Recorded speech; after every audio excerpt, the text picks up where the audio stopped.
Tusome neno letu ndani ya kitabu cha Ufunuo wa Yohana sura ya 22 verse ya 12. Yohana 22 kwa 12 nasema hivi: Tazama, naja upesi, na ujira wangu u pamoja nami, kumlipa kila mtu kama kazi yake ilivyo. Amen. Amen. Haleluya. Amen. Haleluya. Amen. Wale wataalamu wa kufuata namna gani watu wanazungumza, na wale wataalamu wenyewe wanafundishwa namna ya kuzungumza, wanakuwa wanatazama neno la kwanza ambalo mtu ataanza nalo na neno la mwisho, ili wamfuati wajue alisema nini, kiingilio kilikuwa kipi na hitimisho ni ipi. Nasi tunafuata Biblia. Biblia ndio inaanza, tunaifuata kule Mwanzo, sura ya kwanza ya Mwanzo verse ya kwanza, na hivi tuko mwisho wa Ufunuo.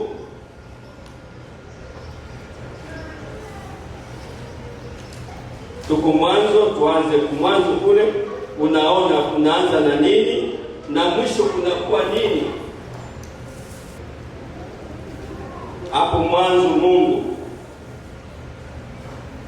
hapo mwanzo Mungu ndio alianza na kuumba vitu vyote. Huko mwisho anasema naja upesi. Sikiliza, kwa hii Biblia yangu inasema hivi, kwa Ufunuo sura ya 22 verse ya 12, inapa maneno ya mwisho, ni kukaribia mwisho wa Biblia. Kwa hii Kiswahili changu inasema, sikiliza, asema Yesu, naja upesi, pamoja na tunzo nitakalompa kila mmoja kufuatana na matendo yake. Sikiliza, asema Yesu. Ukienda kwa Biblia zingine, kama maneno yamesemwa na Yesu au yanasemwa na Mungu, wanageuza wino. Biblia yote labda inaandikwa kwa wino mweusi, lakini maneno ya Mungu ya Yesu yanaandikwa kwa rangi nyingine, kama hivyo zilivyo Biblia nyingi za Kiingereza. Na maana hapa ni Yesu anasema. Amen. Haleluya. Na tulipofundisha juu ya kupaa, tulifundisha ya kwamba Yesu alipaa na aliacha ahadi kupitia malaika wakisema nitakuja tena. Malaika walisema atakuja tena kama hivyo mnavyomuona akienda.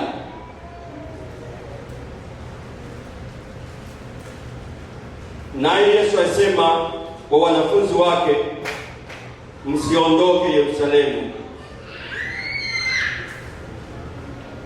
enendeni mkangojee Roho Mtakatifu. Na leo hii iko ndani ya sehemu ya kurudi kwa Bwana Yesu Kristo. Yesu atarudi. Inatukumbusha namna gani atarudi na atakuja kufanya nini. Na hapa maandiko yanajeleza yenyewe ikisema, sikiliza, asema Yesu, naja upesi, pamoja na tuzo nitakalompa kila mmoja kufuatana na matendo yake. Ufunuo 22 vesi ya 7 inasema tena hivi: sikiliza, naja upesi. Heri yake anayezingatia maneno ya unabii wa kitabu hiki. Inaendelea kwa Ufunuo 22 vesi ya 20 b yake inasema, kweli naja upesi. Amina, njoo Bwana. Huyu mwenyewe anasema amina, njoo Bwana ni Yohana mwenyewe alifunuliwa. Yesu anasema naja upesi. Yohana anasema amina, uje Bwana. Ni kama Yohana alikuwa na kiu ya Yesu arudie upesi, na hii ni kiu ambao wanao Wakristo wote, wale wenyewe waliitwa na Yesu, wale ambao wamekwisha tayarisha maisha yao, wanapenda Yesu aje upesi ili waende wapumzike. Mungu asifiwe sana. Amen. Ufunuo sura ya 2 vesi ya 23 inasema hivi: nitamlipa kila mmoja wenu kadri ya matendo yake. Nitamlipa kila mmoja wenu kadri ya matendo yake. Ni Yesu tu atakuja, atalipa kila mwamini, kila mtu kadri ya matendo yake. Ufunuo sura ya 3 vesi ya 11 inasema hivi: naja kwako upesi, naja kwako upesi.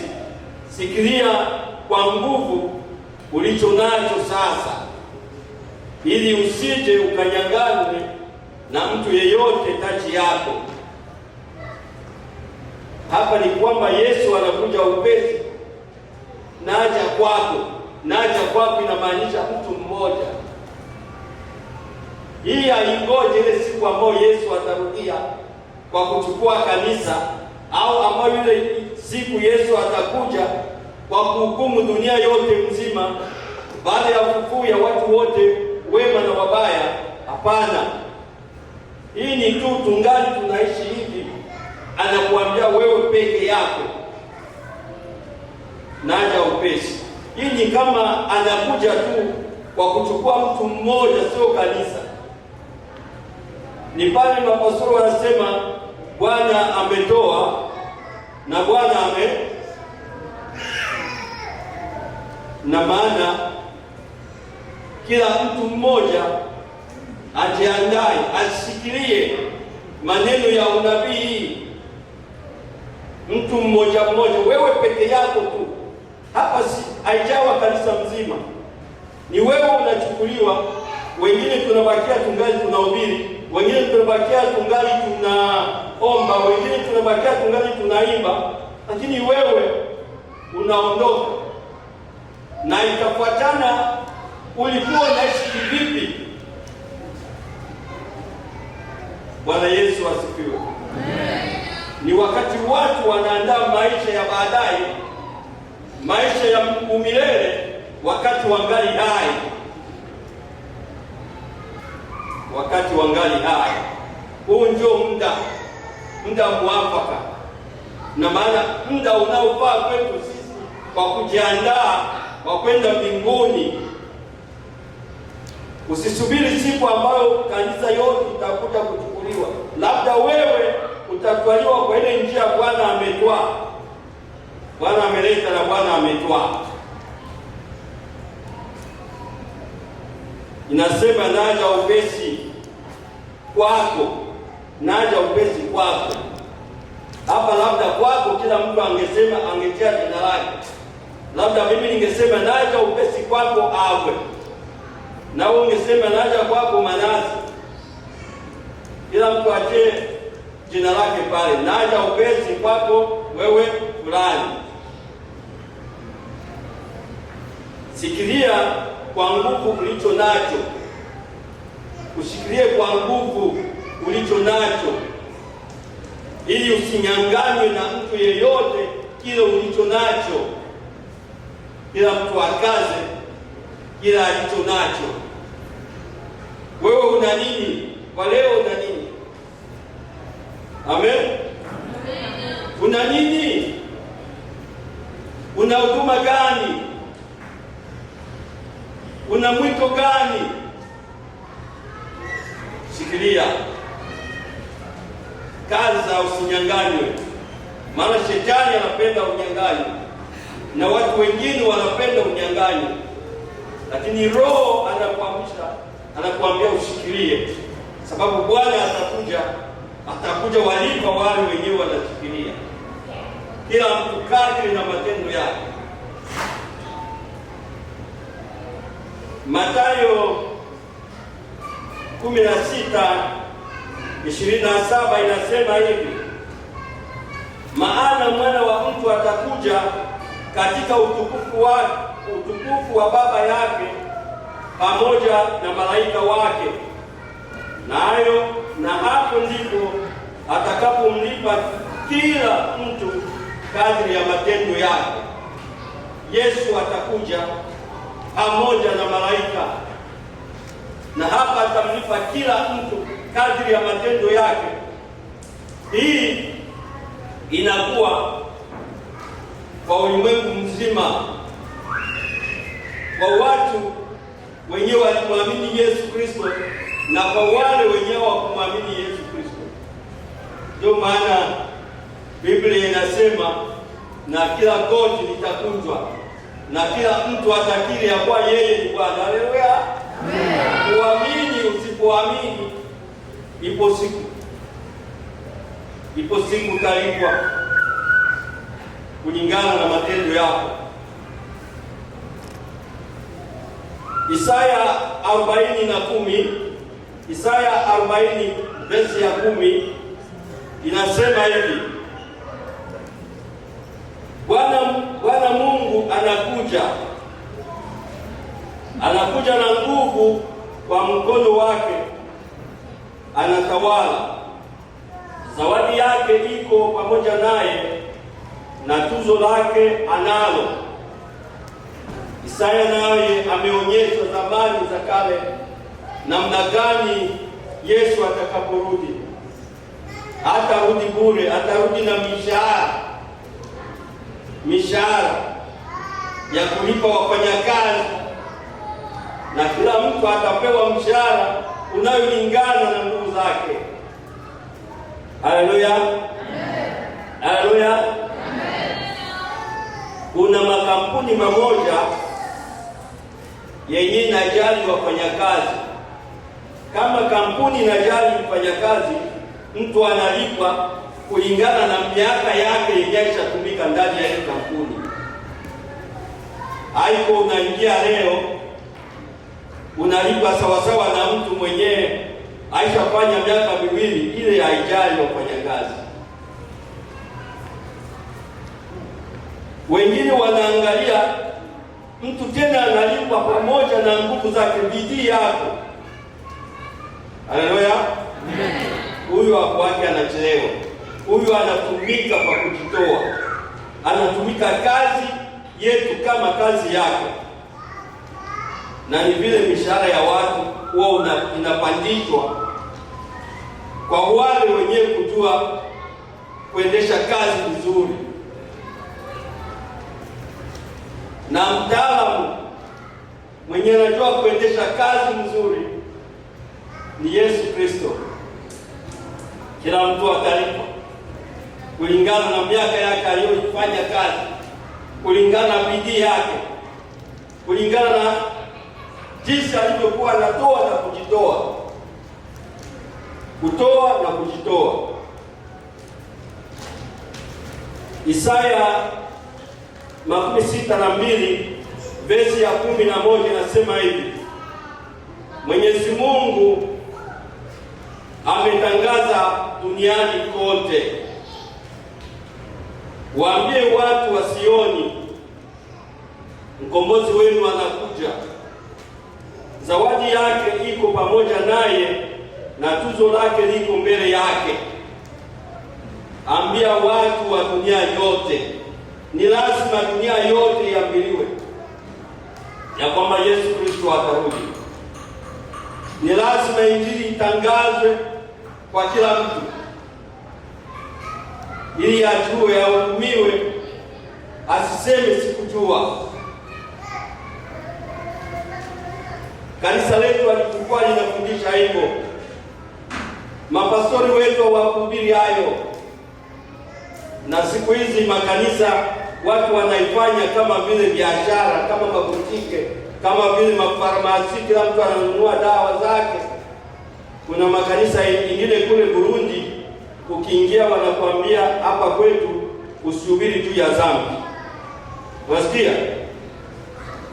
Sema juu ya dhambi hapa, siku nyingine hutapata mahubiri. Wengine wanakuambia usihubiri hivi vya kurudi kwa Yesu. Manake unasimama kuhubiri, ushapewa maneno. Ni kama huku mhubiri unafungwa, hautatumikisha Roho Mtakatifu, utatumikisha elimu ya ule mchungaji mwenye iko pale. Anakuambia hii kanisa letu, hii kanisa langu, kile kanisa la Yesu Kristo linafuata neno la Mungu. Usizarau maneno ya unabii wa kitabu hiki. Hiyo ni makanisa ya Burundi, sio makanisa ya hapa Amerika. Ya hapa Amerika mazuri sana, wanahubiri vizuri sana, na wahubiri hawafungwe. Lakini nchi zingine na sehemu zingine watu wanakumbana na mambo kama hayo wahubiri.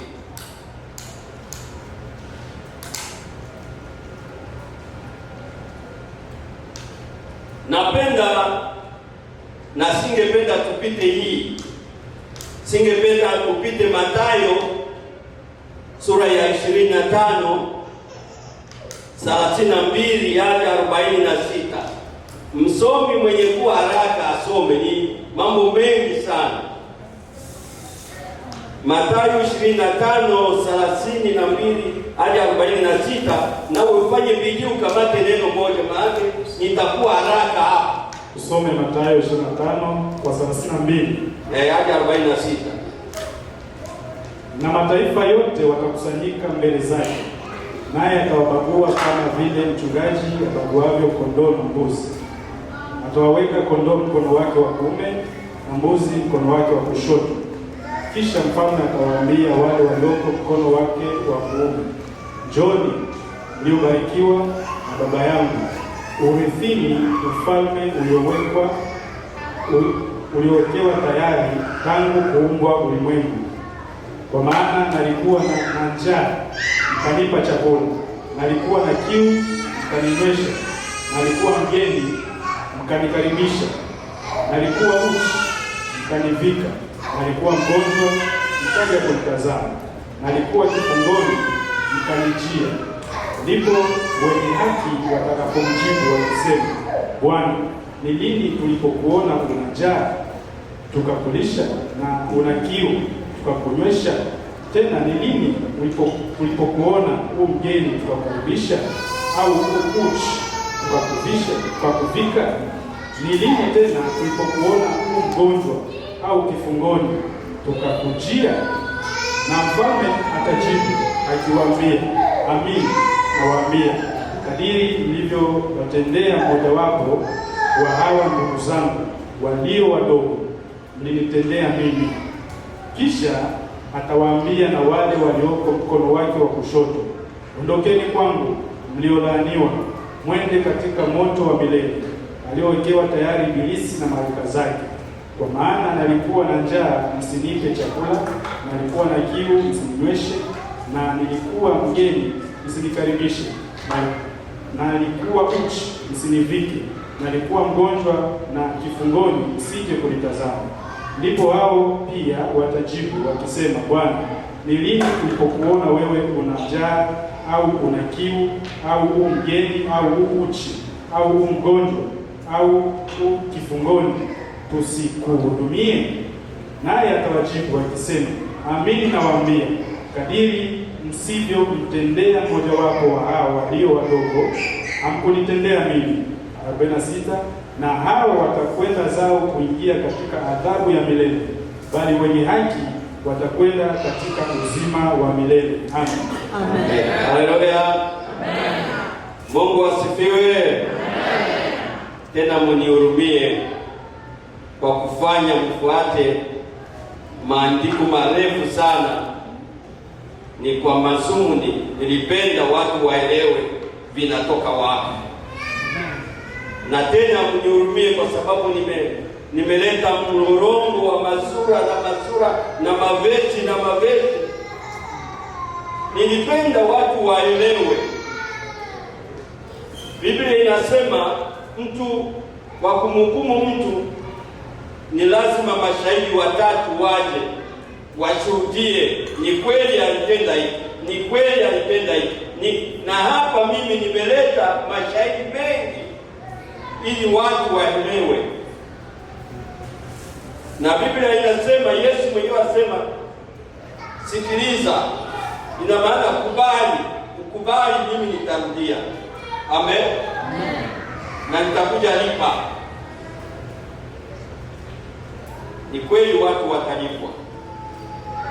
Na tulisema juu ya kurudi kwa Yesu Kristo. Moja ni ile mtu mmoja anakuja kuchukuliwa, ni kama vile mwenye alimtoa anamchukua tena.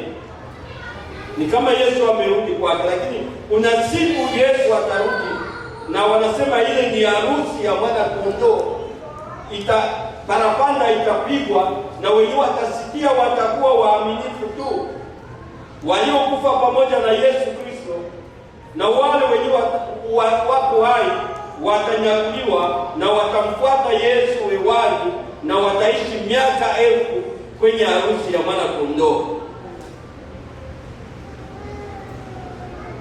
Na kuna siku ya ufufuo ya watu wote, wengine wote. Bwana Yesu asifiwe. Amen. Na kuna siku ya hukumu mataifa yote. Ni hii inasemwa hapa na Yesu Kristo kwa Mathayo. Wote wanakusanyika mbele za Mungu. Wanatengwa watu kama vile mchungaji anatenganisha kondoo na mbuzi. Siku moja mhubiri mmoja akahubiri hapa, kondoo ni wanyama wapole sana. Ukiwaona wanatembea, wanainamisha vichwa chini, na huwa hawana vurugo sana ya kuharibu, lakini wakitomboka huwa wakali. Maana kondoo anaweza akaue hata ng'ombe. Lakini mbuzi ni watu wabaya sana, mifugo mibaya sana. Na kuna wengine hawakutajwa hapa, mimi nawataja. Kuna mbwa mwitu. Mbwa mwitu wao wanakuja, wanararua mbuzi, wanararua kondoo. Ni lazima kama huko mchungaji, ukiona mbwa mwitu anaingia ndani ya kanisa, kamata gongo, ngua, piga. Maana atasambaratisha zizi mzima. Mbwa mwitu. Sipendi kwenda huko. Napenda kusema watu watatenganishwa kama kondoo na mbuzi. Kondoo watatiwa mkono wa kulia. Kulia yangu ndio hii, mkono wa kuume. Mbuzi mkono wa kushoto. Ina maana watu wazuri watatiwa mkono wa kuume, ndio kondoo. Watu wabaya ndio mbuzi. Mbuzi mkono wa kushoto, kondoo mkono wa kuume.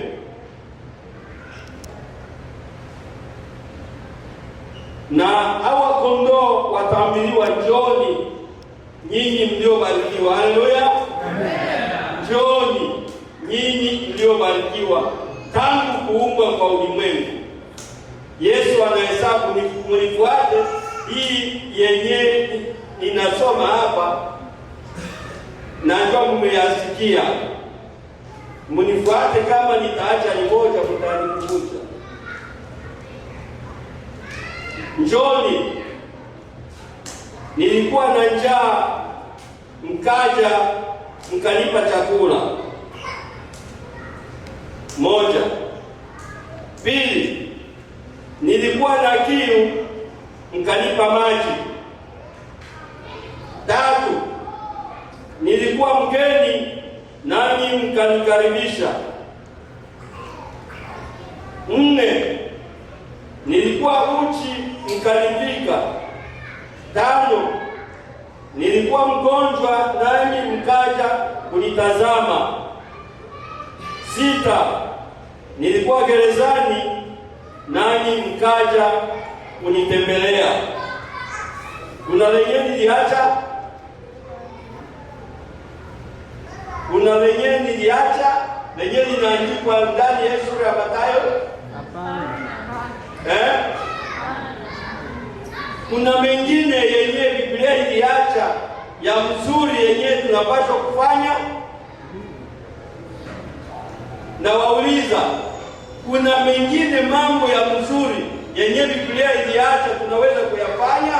Ndio. Au yenye tunafanyaga? Ndio. Kama jambo gani? Kama jambo gani? Labda wakina mama ndio wanaweza wakajibu hili. Napenda na nyinyi mnihubiri. Mimi nilitafuta mawili ili niwakumbushe. Biblia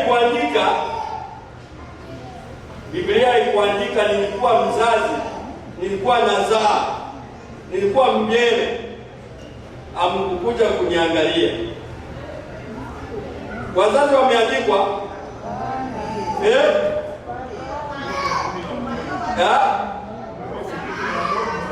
ndio.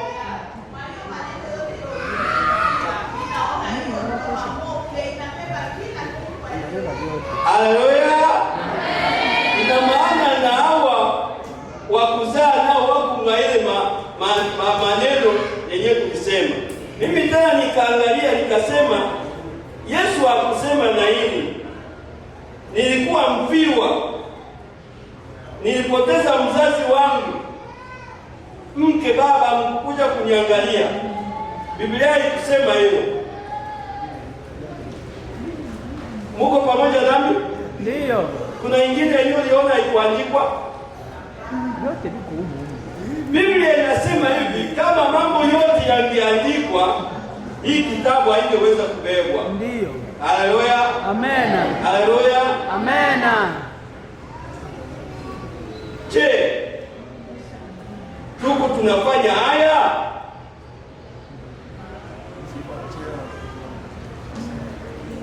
Je, tuko tunafanya haya? Napenda majibu. Tumueta bino? Je, omueta bino? Mtu binafsi. Tunauliza sisi kama kanisa ikiwa tunafanya haya. Ndio. Baadaye tunauliza mtu mmoja peke yake. Bwana Yesu asifiwe. Amena. Biblia inasema kwa kipimo kile. Basi nilikuwa naandaa mambo mengi juu ya kurudi kwa Yesu Kristo, mambo yenye itafanyika na ni mengi na siwezi kuyamaliza kwa sababu kuna kitu fulani hapa leo. Tuna binti yetu ambaye siku ya 5 ya hii wiki tutaanza asubuhi. Yeye ataondoka hapa anaenda kwake, na alikuwa mwimbaji wetu, na tunapenda tutoe tusaidie. Labda sitawachosha, ni muda wa kutoa. Mwenye anapenda kuanza ainue kidole na aseme mimi natoa hiki, na wale wa kuandika waandike. Martha ndio wa kwanza. Amen. Mumupe megaphone